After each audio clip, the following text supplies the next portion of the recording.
సరే ఈ మధ్య స్టూడెంట్స్ మనం స్కూల్ పిల్లలు కాలేజ్ పిల్లలు ఎక్కువ మంది చూస్తూ ఉంటాం. కొంతమంది సిగరెట్లకు అలవాటు పడడము, టీ స్టాల్ల దగ్గర వేరే ఇతర వాటికి వ్యసనాలకు అలవాటు పడడం చూస్తూ ఉంటాం సార్. సో ఇలాంటి పిల్లల మీద పేరెంట్స్ ఎలా నిఘా పెట్టాలి? ఫస్ట్ ఎలా గమనించాలి? ఎలా తెలుసుకోవాలి సార్ ఫస్ట్?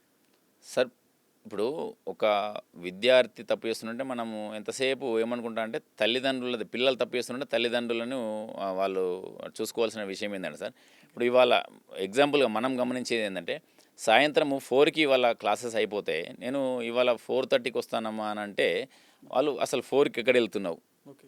అనేటువంటి విషయాన్ని వెళ్తే అసలు వాస్తవమేనా అనేది చెప్తారు. ఏదో ఒక అబద్ధం చెప్పచ్చు. అబద్ధం చెప్పి మాకు స్పెషల్ క్లాస్ ఉందంటే టీచర్కి ఫోన్ చేసి కనుక్కోవడం, ఓకే. లేదట కదా అని చెప్పడం.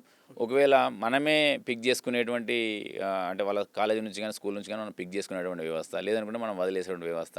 ఓకే. అంటే కొంత వాళ్ళ యొక్క యాక్టివిటీస్ మీద మనం రెగ్యులర్గా గమనించగలిగితే, యాక్టివిటీస్ని గమనించగలిగితే మన ఏదైనా ఫోన్ స్పెషల్గా వాడితే ఫోన్ చూడగలిగితే, ఓకే. లేదా వాళ్ళ బుక్స్ అనేవి చెక్ చేయగలిగితే, అంటే ఇట్లా చాలా ఉంటుంది సార్. ఒకటే అనేది కాదు.